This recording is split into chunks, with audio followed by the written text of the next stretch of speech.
저는 이제 말씀드리기 전에 저는 사실 평범한 그냥 여러분들하고 똑같은 사업을 하고 있는 사람입니다. 왜 이런 말씀을 드리냐면 저는 제가 어떠한 이제 부정선거에 대한 전문가도 아니고 제가 어떤 강단에 섰었던 사람도 아니고 단지 이 나라가 돌아가는 여러 가지 사정을 봤을 때 나같이 소시민이라 하더라도 이런 것을 정말 국민들이나 또 우리 교인들이나 이웃들에게 이런 사실들을 한 명이라도 알려서 그분들이 이러한 사실을 정말 깨우치고 할 수만 있다면 그것도 어떻게 작은아마 사회운동이 아닐까 이런 어떤 생각으로 해서 제가 이 자리에 섰습니다.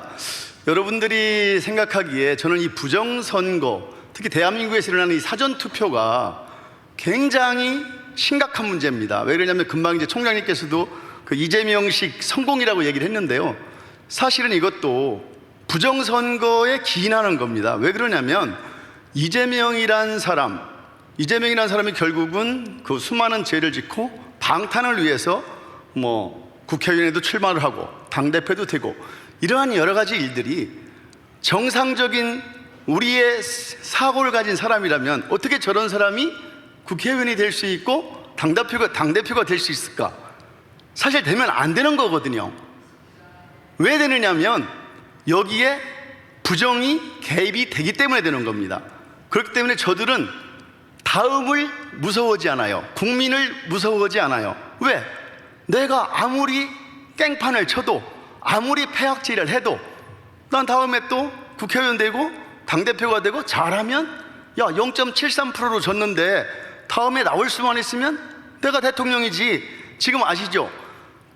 지금 차기 대통령 선호도 여론조사를 하면은 이재명이가 1등입니다.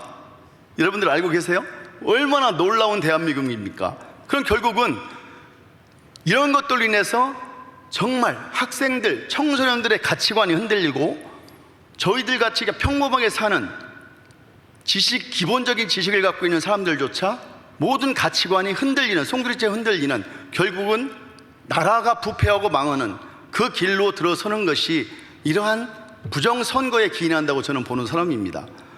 그렇기 때문에 여러분들이 오늘 제가 말씀드리는 걸 한 번쯤 곰곰이 생각해 보시고 함께 이것을 나눴으면 하는데, 이런 겁니다. 아까 총장님도 말씀하셨지만 대부분의 지식인들, 식자들은 부정선거가 어딨냐고 다 얘기를 합니다. 그 기반은 어디에 두냐면 중앙선거관리위원회에 임직원이 약 한 3,300명입니다. 그리고 거기에 투표하는 날 아니면 개표하는 날에 수많은 참관인들, 또 수많은 거기에 관심 있고 거기를 정상적으로 돌아가기 위해서 애쓰는 많은 애국지사들, 이런 분들이 두 눈 시퍼렇게 뜨고 보고 있습니다. 그러면 선관위 직원 3,300명을 다 매수했단 얘기냐? 그 사람들을 어떻게 다 매수할 수가 있어? 그 중에 한 사람도 만약에 다른 생각을 하는 사람이 있다고 하면 그게 가능해? 이러한 오류에 빠지는 겁니다. 이 사전투표, 특히 대한민국에 일어나는 이 투표는 오프라인과 온라인으로 되는데 온라인상에서 이루어지는 것이 너무나 많습니다. 전자로 되는 것이죠. 그럼 전자로 된다는 의미는 결국 거기에 있는 핵심 한두 명과 이 전산 프로그램을 움직이는 한두 명만 있으면 이 투표 결과를, 투표 인수를, 모든 것을 순간에 바꿀 수 있기 때문에 가능한 겁니다. 그런데 대부분의 국민들은, 대부분의 지식인들은 이런 걸 생각하지 않아요. 그냥 단순하게 오프라인에서 일어나는 이런 것들을 눈으로 보고 감시하기 때문에 부정선거는 없다고 얘기를 하는 겁니다. 그러니까 너무나 무지한 생각이고 너무나 아니란 생각입니다. 대한민국의 이 사전투표와 전산으로 이루어지는 모든 것들은 정말 단 하나도 우리가 신뢰할 수 없는 것이 아주 명명백백히 드러났어요. 제가 이제 하나하나 넘기면서 말씀을 드릴 겁니다. 넘겨줘 보세요. 이 선거라는 것은 근현대 민주주의에 있어서 가장 정말 기초적인 거잖아요. 우리가 모든 사람이 직접 우리가 참여해서 정치를 할 수 없으니까 우리의 대표를 뽑는 거 아닙니까? 선거라는 것이. 그럼 얼마나 중요한 겁니까? 우리의 권력을 위임하는 거예요, 그 사람들한테. 그런데 우리가 권력을 A한테 위임을 했는데 엉뚱한 부정선거로 해서 B가 그 위임을 받아서 한다고 하면 그 사람이 우리의 생각대로 우리의 의지대로 그 사람이 움직이겠습니까? 아니잖아요. 결국 여기에 있는 겁니다. 그래서 이 선거가 너무나 중요한데 이러한 선거가 오염이 된다는 얘기예요. 생각해 보세요. 이 비커에, 이 유리병에 이 청산가리 한 방울을 넣었어요. 이거 오염된 물입니까? 여기다가 쉽게 얘기해서 한 스푼을 넣었어요. 이거 오염된 건가요? 똑같다는 얘기예요. 선거는 단 한 장의 배춧잎 투표지가 나와도, 단 한 장의 투표 관리관의 도장이 없어도 이 투표는 무효인 겁니다. 그런데 그것을 대한민국에서는 일반적인 상식적으로 생각을 해서, 야, 실수할 수 있지, 사람이 하는 일인데 이럴 수도 있는 거 아니야? 그럴 때는 너무나 관대합니다. 절대로 선거에서는 관대해서 안 됩니다. 철저해야 됩니다. 단 한 점의 오류도 없어야 됩니다. 그게 선거입니다. 그걸 아셔야 됩니다. 그리고 부정선거를 하게 되면 이는 자유민주주의를 파괴하는 거고요, 공직선거법, 공명선거를 위반하는 것이고, 국가 내란죄에 해당되고 국정농단에 해당하는 겁니다. 그럼 이 사람들은 어떻게 됩니까? 사형시켜야 되는 거잖아요. 왜? 가장 기본적인 국가를 유지할 수 가장 기본적인 선거를 오염시켰기 때문에. 그래서 사실상 그동안에 수차례에 있어서 대한민국 선거 시스템이 많이 무너졌고요, 부정선거는 이제는 특정 계파나 종교, 어떠한 단체의 문제가 아니라는 거예요. 이 대한민국이 영속적으로 발전을 하고 우리 2세들이 계속적으로 이 대한민국을 발전시켜 나가려면 올바른 선거 제도, 올바른 선거 시스템이 지금 확정되지 않는다면 이것은 그 누구도 장담할 수 없습니다. 그렇기 때문에 굉장히 중요한 거예요. 그래서 상식과 기본 권리에 대한 문제라고 말씀을 드리고 싶고요. 지난번에 이거 넘겨줘 보세요. 여러분들 많이 봤죠? 중앙선거관리위원회가 얼마나 썩어빠진 단체인지. 그리고 이렇게 얘기를 합니다. 감사원에서 감사를 하자고 하면, 야, 우리 헌법상 독립기관이야, 너희들이 뭔데 감사하라 말아야, 이렇게 얘기하는 것이 중앙선거관리위원회입니다. 그러면 중앙선거관리위원회가 그만큼 헌법기관이면 그만한 역할과 책임을 담당해야 되는 거잖아요. 그런데 이건 반장선거도 아니고, 지난번에 보셨죠? 이것이 소쿠리에, 그리고 투표지를 받았는데 이미 기표가 돼 있어. 그럼 이 선거 무효 아닙니까? 이미 무효잖아요. 그런데 다 이렇게 넘어가잖아요. 그래서 이 선거에서 이기고 우리가 진다면 이것은 정말 이 대한민국이 아까 말씀드렸듯이 모든 가치관이 다 무너지는 가장 기본적인 요소가 이 부정선거라고 말씀을 드리는 겁니다. 그래서 제가 이제 이 글씨를 좀 많이 이제 넣은 이유는 가장 팩트에 기반을 두기 위해서 이제 제가 이거를 넣은 건데, 여러분들 그전에 국가정보원에 2023년도 10월 10일 날 투개표 시스템 해킹 취약점 등 선거안이 사이버 보안 관리 부실 확인을 국정원이 우여곡절 끝에 감사원 중앙선거관리위원회가 절대로 안 한다고 하는 것을 억지로 해서 하게 된 겁니다. 했는데, 그럼 2023년 10월 10일이면 4월 10일 총선이 있기 훨씬 한 6개월 전이잖아요. 그러면 6개월 동안 이것을 어떻게, 이러한 부실이 생겼으면 이 대한민국이라는 21세기 대한민국이 이러한 부분들을 대통령이야 국무위원들이 이런 부분들을 충분히, 저는 어느 정도는 100%는 아니다 할지라도 어느 정도는 개선할 줄 알았어요. 그런데 이럼에도 불구하고 개선된 거는 전혀 없다는 겁니다. 중앙국가정보원이면 어딥니까? 대한민국에서 가장 모든 정보와 모든 해커, 해킹, 모든 정보를 관할하고 최상위에 있는 그런 기관이 국가정보원입니다. 그럼 국가정보원이 국민들을 상대로 거짓말을 썼을까요? 아니라는 것이죠. 여기에 뭐라고 되어 있냐면, 투표 시스템에는 통합선거인 명부 시스템이 있는데, 통합선거인 명부 시스템이라는 것은 대한민국에 있는 모든 선거를 할 수 있는 사람의 명단인 거예요. 이건데 선관위 내부망으로 침투를 해서 이것을 얼마든지 조작하고 바꿀 수 있다고 얘기를 해요. 그리고 이를 통해서 어떤 일이 발생하느냐, 투표를 하지 않은 사람을 했다고 하고, 하지 않은 사람을, 한 사람을 안 했다고 하고, 또한 존재하지 않는 유령 유권자도 얼마든지 투표를 했다고 바꿔줄 수 있다는 거예요.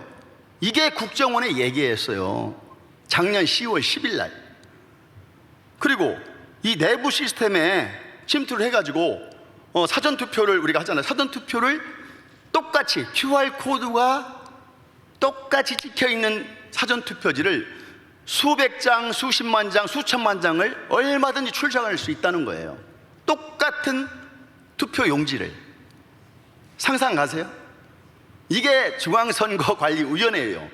그리고 사실 얼마 전에 국민의힘에 당대표 뽑는 투표가 있었잖아요. 그런데 그것도 중앙선관위에 의탁을 합니다. 의탁을 하는데 물론 일부 혹자들은 그 선거에 대해서 상당한 의구심을 가지는 사람이 좀 있긴 있더라고요. 그래서 왜 그러냐면 이것도 뭐냐면 투표권자가 맞는지 인증하는 절차가 굉장히 미흡하대요. 그러니까 무슨 얘기냐면 이 사람이 국민의힘의 당원인지 아닌지부터 구분할 때도 여기에 대한 정확한 보완에 어떠한 것이 없다는 거예요. 중앙선거관리위원회가 이 모양인 거예요. 그리고 사전투표소에 설치된 통신장비에도 얼마든지 침입을 할 수가 있고요.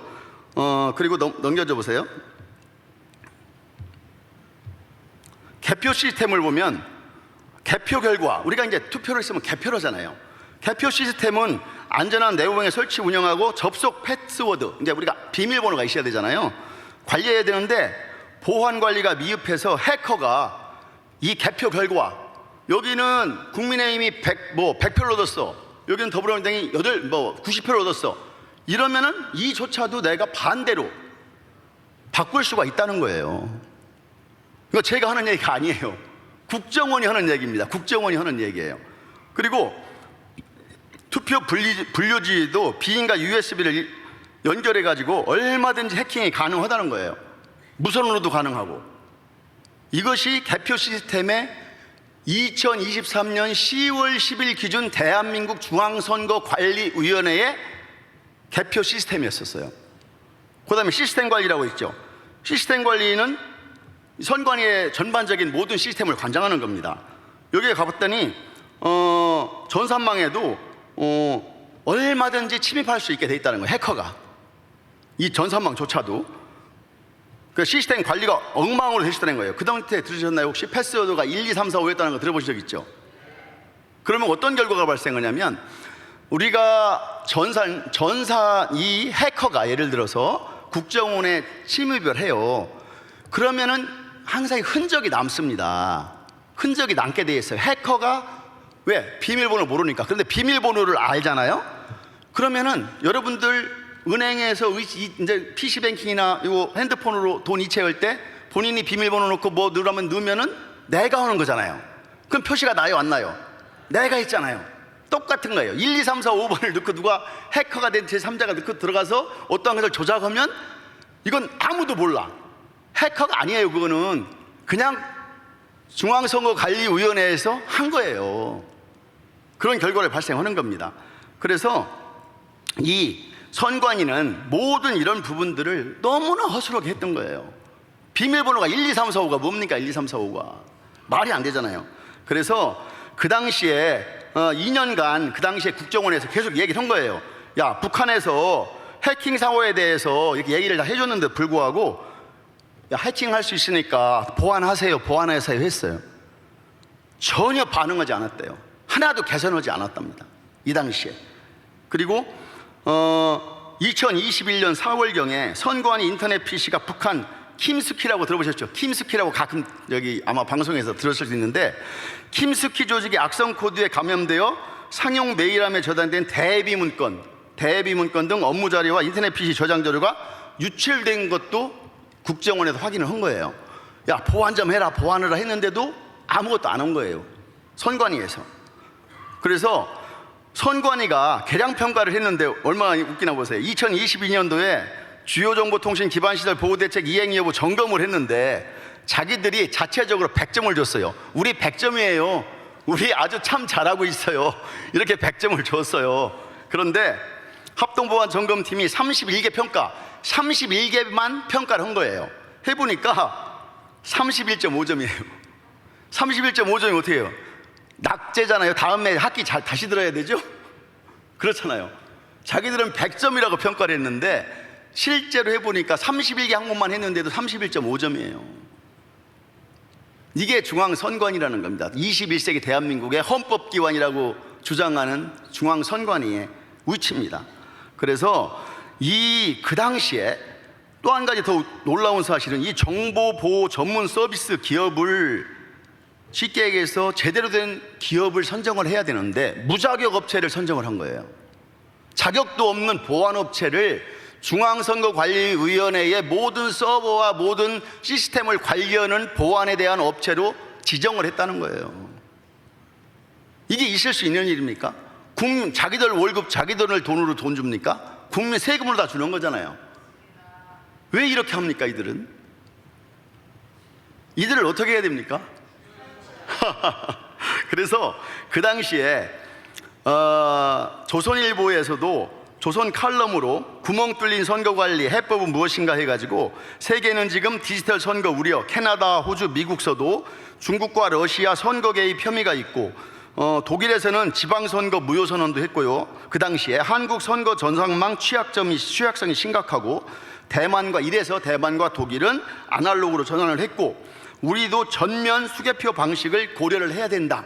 이게 작년 10월 달에 캐나다의 송재윤 교수라 맥메스터 대학교 교수가 기고한 칼럼이에요. 한국 선거 시스템 문제 심각하다. 이거에 대해서 빨리 보완하고 빨리 수정해야 된다. 이렇게 기고를 한 겁니다. 다음에 보시면 대한민국은 지리적 위치나 여러 가지 입장으로 봤을 때 선거 개입과 사이버 위협이 굉장히 높은 나라입니다. 왜 그러냐면 대한민국은 세계 유일무이하게 남북이 대치되고 하고 있잖아요. 북한 김정은이는 우리를 언제든지 자기의 복속시키고 무너뜨리려고 지금도 호시탐탐 노리고 있잖아요. 그러면 저들이 봤을 때 보수 정권이 유리합니까? 아니면 자기들이 주장하는 저 더불어민주당 같은 좌파에 가까운 그런 세력들이 자기들한테 유리하겠습니까? 어디를 걔들이 신경 써서 해줄까요? 그건 초등학교 2학년한테 물어봐도 대답할 말씀이겠죠? 그죠? 그러면 이 대한민국에는 2021년도 기준을 봐도 조선족은 사실은 중국인입니다. 여러분들이 한국말 쓰고 하니까 옛날에 그렇게 사할린 어디 가서 이렇게 하면 되고 그렇게 이제 연민의정은 느낄 수 있지만 실제는 중국인입니다. 그래서 조선족과 중국인을 합하면 한 50몇만 명이 2021년도 기준에 대한민국에 이제 살고 있고요. 그래서 가장 분포 비율이 높습니다. 그래서 이 중국에서도 그렇고 북한의 사이버 공격작전 정예부대가 7,000명의 해킹 부대가 있다고 합니다. 7,000명. 그러니까 저들은 먹고 살기 어려우니까 비트코인도 해킹하고 은행도 해킹하고 수없는 해킹을 전 세계를 해킹해서 저들의 어떠한 목적을 달성을 하는 집단이잖아요. 그렇기 때문에 대한민국의 좀 전에 말씀드렸던 국정원에 의한 중앙선거관리위원회의 보안 시스템 대비 중국과 북한의 해킹에 의한 위험 수준 어떨까요, 여러분? 그냥 저들이 보면 북한이나 중국에서 봤을 때는 이건 그냥 식은 죽 먹기겠죠? 그러면은 대한민국 선거가 오염이 됐을까요? 안 됐을까요? 충분히 오염됐다고 저는 보고 있습니다. 그래서 한국에는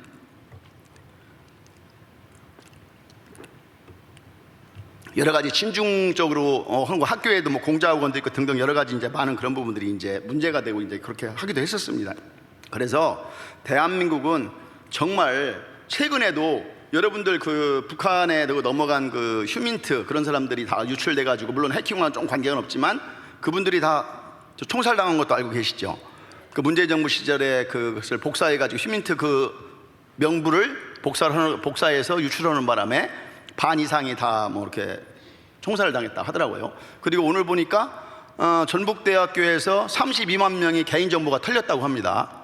해킹에 의해서. 그것이 북한의 수행인지 한국 무슨 어디 해킹 조직인지는 아직까지는 모르겠는데 하여튼지 지금 21세기를 사는 우리는 우리가 핸드폰도 마찬가지잖아요.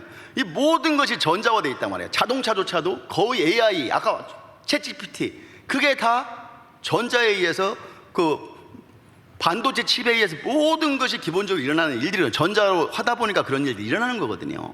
그렇기 때문에 지금은 이 투표만큼은 우리가 1시간 빨리 개표 방송 보면 뭐합니까? 결과 보면 뭐합니까? 이 투표만큼이라도 이런 부분들은 국가적 차원에서도 다시 해야 된다고 생각을 하고, 요건 좀 빨리 하겠습니다. 시간이 그러니까 넘겨줘 보세요. 제가 이제 요거를 유튜브를 찾다 보니까 부정선거에 이제 문신이 확실하게 새겨졌다는 거예요. 대한민국에 문신을 크게 용 한 마리 저한테 그리면 이거 다 지우기 어려워요, 쉬워요?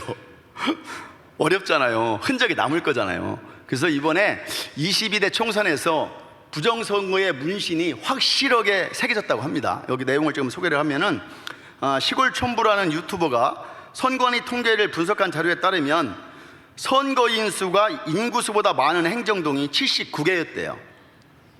그러니까 인구는 100명인데 투표를 한 사람은 120명, 130명이야. 상상해 가세요? 그래서 그러면 관내 사전투표와 당일투표 선거인 중 어느 쪽을 조작했을까? 당연히 사전투표죠. 사전투표, 관내 사전투표 내지 관내 사전투표겠죠. 당일투표는 본인이 가서 본인 확인하고 내가 사인을 하잖아요. 그렇기 때문에 그 조작이 쉽지가 않습니다. 다음이요. 그래서 관내 및 관내 사전투표는 선거인 명부가 선관위의 서버에 존재하기 때문에 가장 문제인 거예요. 아까도 말씀드렸지만 이 깜깜이에요. 무슨 얘기냐면은 사전투표는 누가 한지를 아무도 몰라. 누구만 아느냐? 중앙선관위의 그 담당자와 일부 핵심 한두 명인지 세 명인지까지는 저는 그것까지는 모릅니다만 핵심 인원만 이 몇 명이 사전투표를 실제로 한지를 알 수 있겠죠. 그게 가장 큰 문제입니다. 대한민국의 사전투표의 가장 큰 문제가 선거인 명부가 없다는 거예요. 이거는 전 세계에서 그 어떤 나라도 없어요. 유일하게 대한민국만 그래요.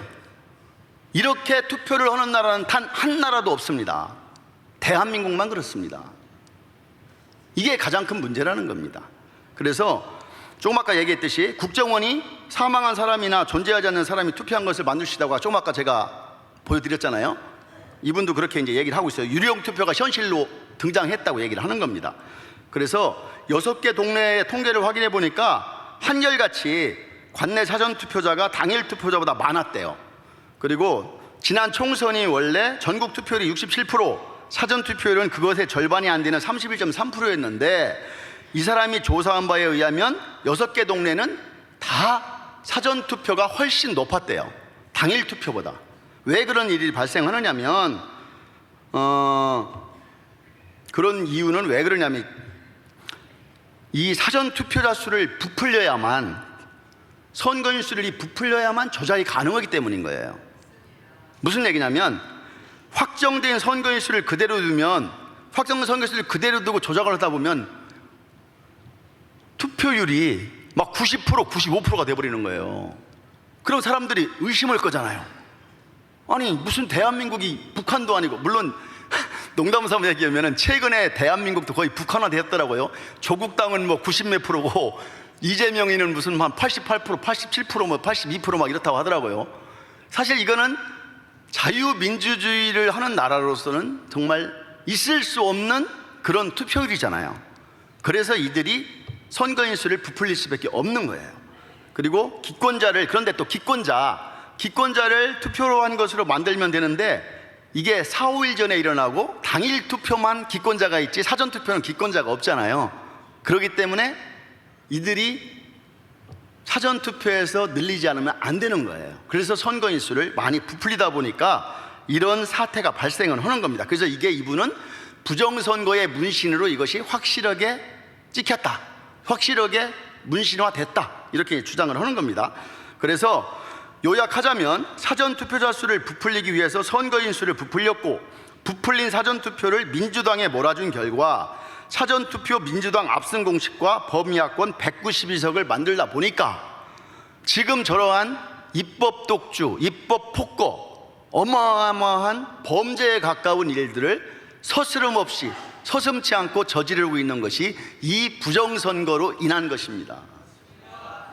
그래서 이게 대한민국에서 가장 중요한 것은 이 선거제도를 정말 재정립을 해야 됩니다. 지금 하지 않으면 할 기회가 없을지도 몰라요. 정말 이거는 굉장히 심각한 문제고, 그래서 제가 사례를 보여드리면 부산 남구 용호 3동은 인구수가 11,000명이고 선거인 수가 1340명인데 선거인이 13,246명으로 2,906명이 더 많고요. 서울 동작구 노량진 2동도 1,662명으로 1,296명이 더 많습니다. 그리고 경기 한안갑은 제가 좀 설명을 드릴게요. 경기 한안갑이 추미애가 나온 데예요. 추미애가 나왔는데 그러니까 인구수가 6,950명인데 확정된 국내 선거인 수가 6,467명, 관내 사전 당일 투표 선거인이 7,179명이라 712명이 더 유령표가 생긴 겁니다. 그래서 이날 관내 사전 투표가 62.9%, 당일 투표가 31.1% 나타나는데, 여기 보면은 그 추미애가 당선이 됐잖아요. 사전 투표에서 엄청난 걸 얻었기 때문에. 그래서 여기가 좀 계산은 좀 잘못됐더라고요. 앞에 오고 그랬는데, 어쨌든 간에 이 선거인 명부가 선거인 명부보다도 이 투표를 한 사람이 훨씬 많다는 거, 이럼에도 불구하고 수사를 안 한다면, 이대로 방치한다면 이건 있을 수 없는 일이잖아요. 그래서 또 서울 중랑을도 2,602명으로 훨씬 많고요. 그리고 서울 동대문 갑도 1,053명으로 10%가 많고, 경북 경산 중앙동도 895명이 많아서 16.0%가 더 많습니다. 그래서 선거인 여기 부산 남구 용호 3동도 그렇고, 죄송합니다. 부산 남구 용호 3동도 이렇게 많이 있습니다. 이것이 제가 이 영감자 개아들이라는 사람이 이거를 이렇게 올린 것을 제가 정리를 좀 해본 겁니다. 그래서 넘겨져 보세요. 네, 이거 보면 제가 이제 그냥 한 장만 했어요. 왜냐면 목사님이 자주 이거에 대해서 많이 말씀하셨고 했기 때문에, 또 정재현 박사님, 장재현 박사님도 많은 부분을 얘기해서 제가 짧은 시간에 이런 걸 하다 보니까, 이게 뭐냐면 2022년도에 강서구 지방선거 구청장 투표한 선 모양입니다. 그림인데, 그래프인데 2022년도에는 김태호가 돼서 아주 정상적으로 위에 보면 돼 있잖아요. 그런데 2023년도에는 이 사전선거를 늘리면서 조작한 결과, 여기 보세요. 엄청난 차이가 났잖아요. 극명하게 나타나고 있잖아요, 이거. 그러면 전 이렇게 생각을 해요. 이게 2024년 지방선거, 강서구청장 보궐선거가 저런 이들이 테스트 무대였다고 봐요. 국회의원 총선이 있기 전에 우리가 이렇게 조작을 했을 때 과연 국민들이나 매스컴이 됐든 과연 어떠한 반응을 보일까? 어떠한 반응 보였나요? 윤석열이가 뭘 잘못했다, 뭐 국민의힘에 뭐 참패다, 뭐 아주 여론을 아주 나쁜 쪽으로 호도하는 어떠한 기회로 삼았죠. 그러니까 이들이 어떻게 했을까요? 야, 이거 간단하네. 저는 사실 좀 안타깝고 아쉬웠던 것이, 윤석열 대통령이 직접 하지 못한다 하더라도 이상민 행안부 장관이라도 이거에 대해서 국민적 의혹이 많다면 간단해요. 뭐냐면 이것을 바로 조작을 하고 실질적인 투표한 것을 바꾸기에는 너무 시간이 짧아. 그러면 랜덤으로, 강서구는 몇 명씩 안 돼요. 각 동에 투표한 사람이 몇 명 안 돼. 몇백 명, 몇천 명이야. 그러면 5개 정도만 샘플을 해서 정말 실제로 발표된 수와 실제로 투표함에 들어있는 것을 맞춰보는 건 간단하잖아요. 그거 하루면 다 볼 수 있잖아요. 그거 한번 해보고 싶었는데 그걸 안 하더라고요. 그래서 제가 사실 너무나 안타까웠어요. 그렇다고 제가 힘이 없잖아요. 평범한 이 소시민이 뭔 힘이 있겠습니까? 그래서 사실 그것을 지금도 마찬가지예요. 이 사전투표에 대해서 지금 저들이 완벽하게 이것을 맞출 시간은 없어요. 지금 없는데, 지금이라도 선거 무효 소송이 됐든 뭐가 됐든 해서 그것을 실제 투표와 지금 보관하고 있는 투표를 비교해보면 돼요. 지금도. 그런데 저 아주 높은 데에 있는 대법원 나으리들께서 이 선거 무효 소송을 넣으면 질질 끌다가 다 기가 각하해요. 인정을 안, 지금까지 4년 지난번 4.15 총선 이후에 261건의 선거 무효 소송을 했어요. 단 한 건도 법원에서 인정하고 받아준 적이 없습니다. 아무리 뭐가 나와도, 배추 투표가 됐든 뭐가 됐든 아무리 나와도 저들은 인정하지 않습니다. 이게 대한민국이었어요. 그래서 저는 윤석열 정권이잖아요. 지금은 보수 정권이라고 표방하는 윤석열 정권이기 때문에 이런 것들은 반드시 저는 바로잡아야 된다고 지금 생각하는 사람이고요. 한번 넘겨줘 보세요. 그나마 최근에 공직선거법 일부 개정 법률안을 김민전 의원 잘 아시죠, 여러분들? 김민전 의원이 대표 발의를 했고, 여기에 보면은 발의자가 24명이 있어요. 의안 번호는 1955번으로 의안이 되어 있는데, 왜 이걸 우리가 말씀드리려고 하냐면, 여러분들이 관심을 가져야 돼. 여러분들이 관심을 가져야 이것이 국회에서 어떠한 역할을 하지, 발의만 했다고 해서 무관심하면 아무런 변화가 일어나지 않습니다. 그래서 여기에 이름을 그나마 올린 사람들을 여러분들이 한 번쯤은 기억을 하시라고. 김민전, 뭐 여기 나경원이도 있고 성일종에도 있고 뭐 인요한, 이만희, 뭐 신동욱, 뭐 여러 명이 여기에 이제 이름을 같이 올렸더라고요. 그래서 여기에 내용을 보면은 어떤 얘기냐면은, 넘겨져 보세요. 부재자 투표제도를 도입하자는 거예요. 이게 무슨 얘기냐면, 아까 얘기했듯이 사전 투표는 명부가 없습니다. 그럼 내국은 어떻게 하냐면, 부재자 투표를 내가 사전에 신고를 해.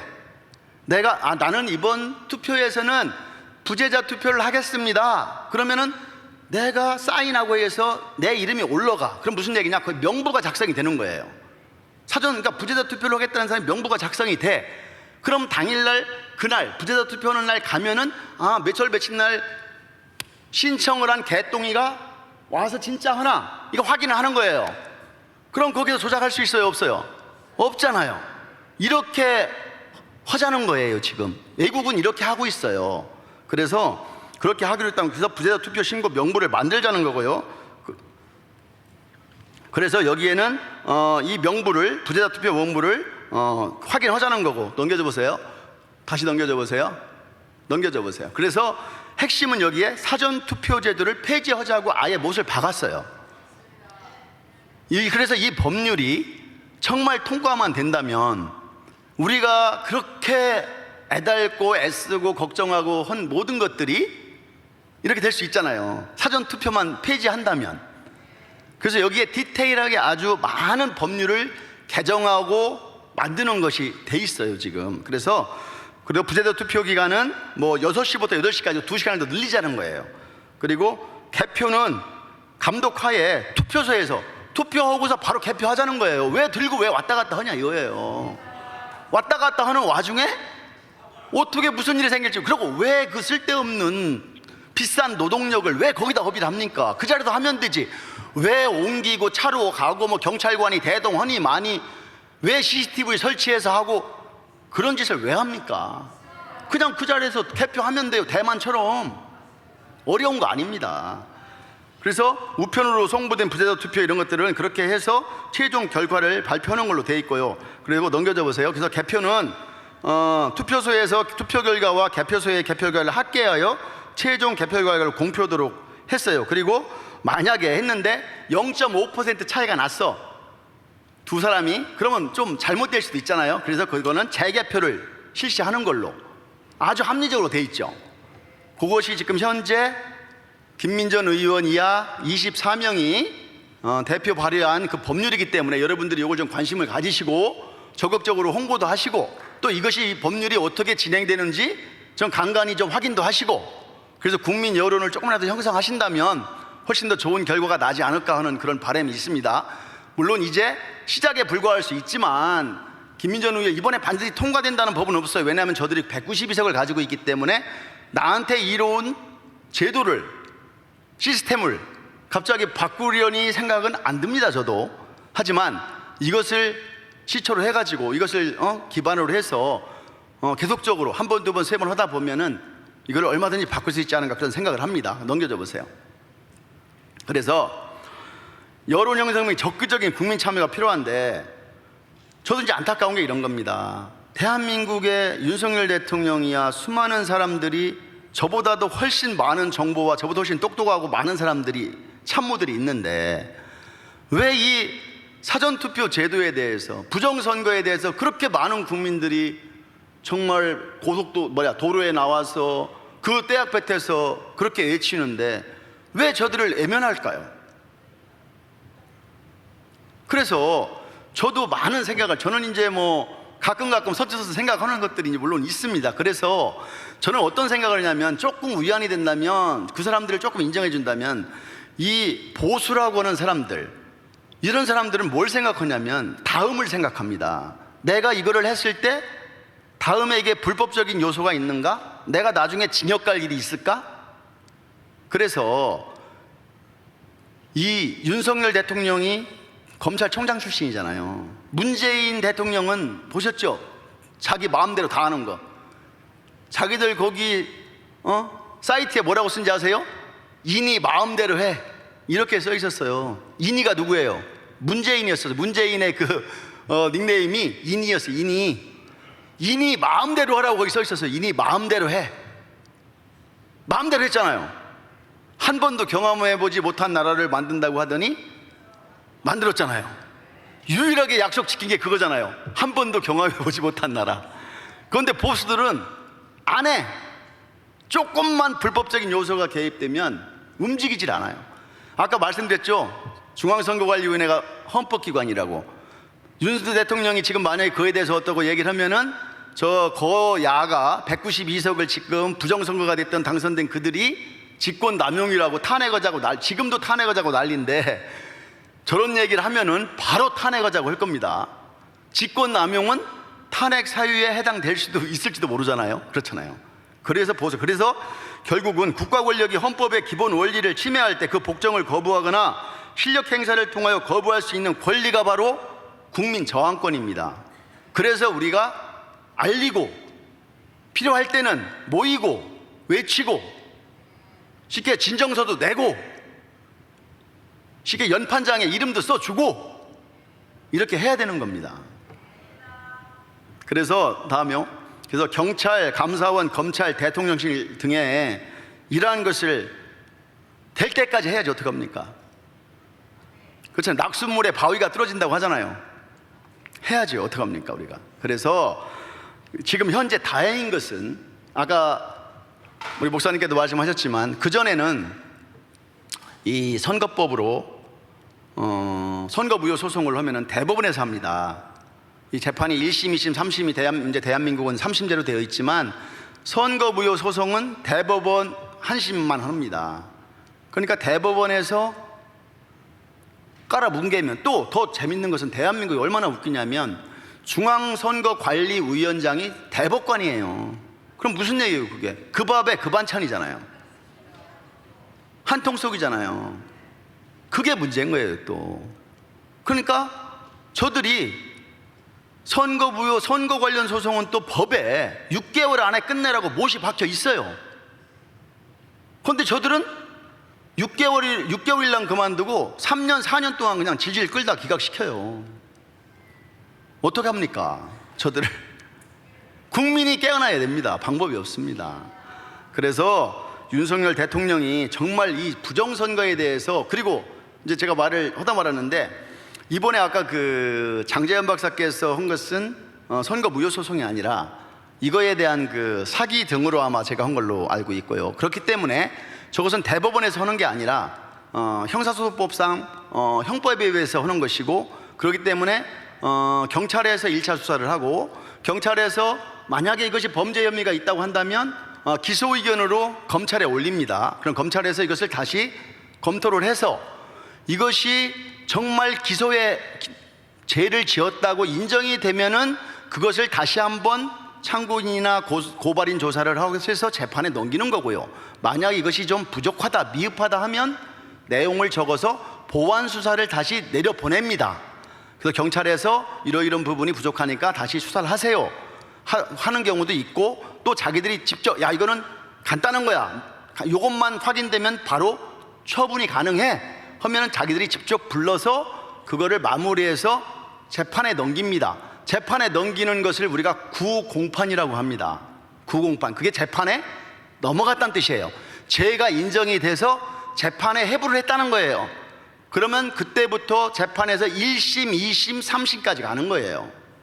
그래서 이번에 한 것은 정말 굉장히 전략적으로 잘했다. 선거 무효 소송이 아닌 형법상의 어떠한 사기죄를 했기 때문에 저렇게 중앙선거관리위원회의 정보를 관리하는 그들을 경찰에서 부르고 검찰에서 부르고 해서 재판에 회부할 수 있는 상당한 가능성이 많아졌다. 이렇게 이제 보면 된다고 저는 보고 있습니다. 그래서 마지막으로요, 22대 국회의원 선거와 우리의 이제 과제에 대해서 말씀을 드리면, 그래요. 지금 부정선거 문신이 확실하게 새겨졌다고 했잖아요. 저들이 지울래도 지금 중앙선관위가 많은 부분을 지웠을 거예요. 지금 많은 부분을 지웠는데 저렇게 지워도 정말 컴퓨터를 깨부시지 않는 한 포렌식이라는 게 있잖아요. 포렌식 하면은 다 나오고, 또 최근에 중앙선거관리위원회를 압수수색 했잖아요. 그럼 어떤 걸 압수수색한 거냐면 그 취업 지난번에 많은 문제가 됐잖아요. 무슨 뭐 사무총장 아들을 무슨 뭐 왕자라고 했다든가 뭐라고 했다든가 하여튼지 간에 그런 것들 때문에 저는 이렇게 생각을 했어요. 윤석열 대통령이 집권을 하면서 이것이 어떻게 보면 시발점이 될 수도 있겠다. 왜냐하면은 다른 걸로 압수수색 한다고 하면은 많은 저항이 있을 수도 있지만 그 취업에 대한 그 부정은 확실하게 드러났잖아요. 지금 그러면 그거에 대해서 압수수색 한다고 하면 그 누구 하나도 뭐 반대하거나 저항할 수 없어요. 그러면 그것을 압수를 해서 보다 보면 그것만 보이나요?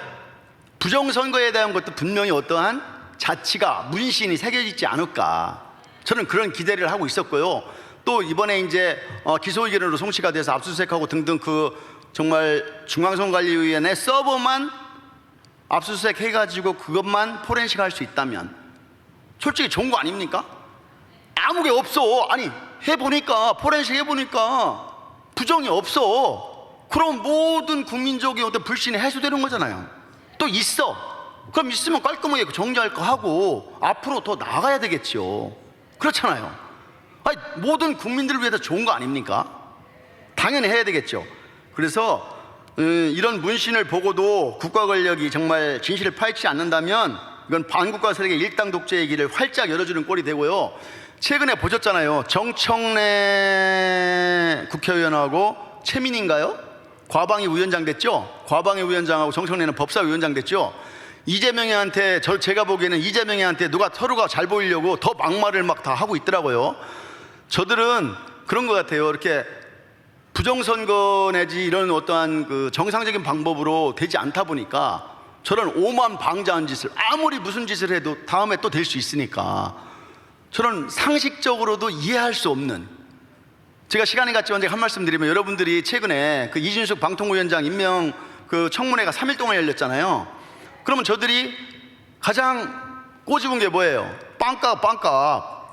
그리고 법인카드를 자기 마음대로 유용했다. 그런데 여러분들 이렇게 생각하셔야 돼요. MBC가 2017년도에 이진수 방통위원장이 카드를 빵을 산 걸로 내가 알고 있는데 2017년이 언제냐면은 문재인 시절이에요. 그럼 그 당시에 MBC가 어떤 단체입니까? 이진숙이는 완전 보수 정말 전사잖아요. 그럼 그 사람이 만약에 그 카드를 개인적으로 썼다면은 어떻게 했을까요? 법인이 주식회사 있잖아요. 1년에 한 번씩 회계 감사를 하고요. 1년에 한 번씩 재무제표나 손익계산서 들어보시죠. 대차대표. 그걸 다 작성해서 결산을 합니다. 그렇기 때문에 그때마다 그런 것들이 다 드러나요. 1년에 한 번씩 최소한. 그런데 김혜경 씨나 이재명 씨가 먹은 건 뭐예요? 그건 세금이에요. 세금. 그들이 쓴 법인카드는 국민들 세금이라고요. 이진숙 씨가 쓴 것은 회사에서, 주식회사에서 발행한 법인카드고요. 차원이 틀려요. 그리고 벌써 이진숙 씨가 빵을 200만 원치가 얼마씩 사가지고 혼자 들고 갈 수 없어서 직원을 불렀다고 합니다. 그런데 왜 직원 부르냐고 시비 붙어요. 200만 원어치 사가지고 빵 쟁여놓고 자기가 며칠 먹을 수 있어요? 상해서? 있을 수 없는 일이에요. 그러니까 여러분들이 거기에 현혹되지 말라고 제가 시간은 같이 말씀드리는 거예요. 있을 수가 없는 일이에요. MBC가 그냥 두질 않아요. 벌써 이진숙이 고발하고 고소해서 이미 다 업무상 횡령으로 해가지고 다 돈 해소하고 뭐 징역 살리고 벌써 했을 거예요. 벌써. 그러니까 거기에 대한 의혹이나 그런 것들은 결국은 저들이 이수씨의 흠집 내기 위한 하나의 방편으로 다른 게 없으니까 카드 갖고 계속 하는 겁니다. 그러니까 그렇게 알고 계시면 될 것 같고요. 그래서 우리가 국가 공권력이 나라가 낭떠러 굴러떨어지는 것을 보고만 있으면 안 되고요. 이런 국민적 저항을 우리가 보여줘야 나중에라도 퇴임 후에도 이런 국민적 저항을 우리가 감당할 수 있겠구나, 이런 것들을 우정자들한테 보여준다고 저는 생각합니다. 그래서 여러분들이 오늘 제가 짧은 시간이지만 좀 많은 것을 말씀드리다 보니까 말도 빨리 하고 막 두서없이 한 것도 있는데, 한 가지라도 여러분들이 좀 이 부정선거에 대해서 대한민국의 사전투표에 대해서 좀 더 아셨다고 하면은 정말 저는 고맙게 생각하고요. 다음에 또 뵙겠습니다. 감사합니다.